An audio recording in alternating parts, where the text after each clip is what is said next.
américain qui déclarait, un général américain qui déclarait devant le Sénat des États-Unis que les ressources minières du Burkina ne profitent pas aux populations.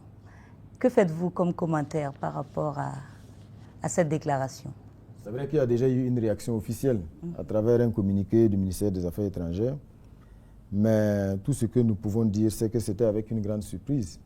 Et nous avons donc découvert cette déclaration qui ne s'appuie sur aucun rapport. Et on est d'autant plus surpris que cela vient d'un général qui a plutôt vocation à gérer des questions militaires, notamment donc l'US Africom, dont il est le patron. Donc c'était vraiment une grande surprise. Et ce qu'il faut dire déjà, c'est que ça n'a aucune chance de prospérer, cette manipulation. Parce que tout simplement, quand vous prenez le Burkina Faso aujourd'hui, grâce à la vision du chef de l'État dans le domaine de la production aurifère, c'est ce qui se passe, c'est du jamais vu. Pour prendre l'exemple de l'année qui s'est achevée, 2024, la Société nationale des substances précieuses, SONASPE, a collecté plus de 8 tonnes d'or en 2024. Le premier trimestre 2025, nous sommes à plus de 11 tonnes d'or déjà collectées. C'est une société d'État.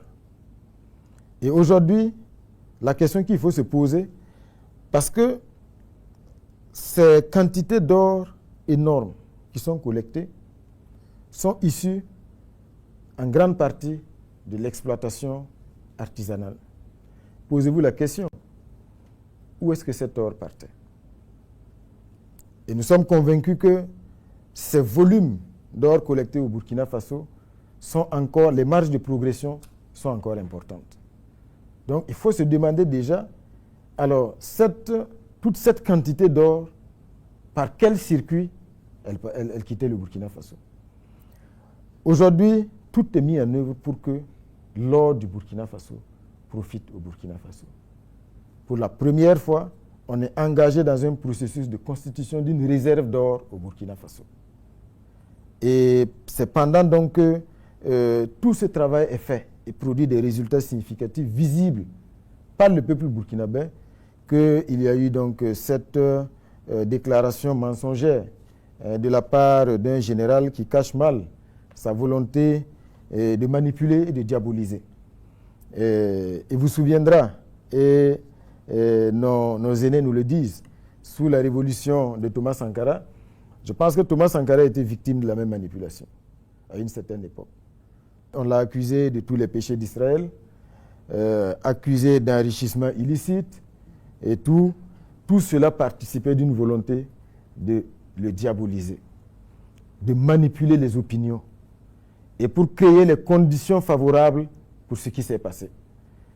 Donc, est-ce que ceci explique cela?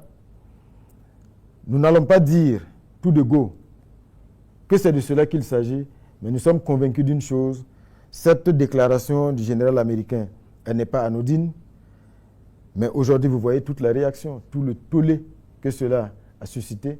C'est une déclaration qui n'a aucun lien avec la réalité sur le terrain, et ce général ferait mieux de s'occuper des questions militaires, parce qu'en termes de manipulation, il brille par sa médiocrité.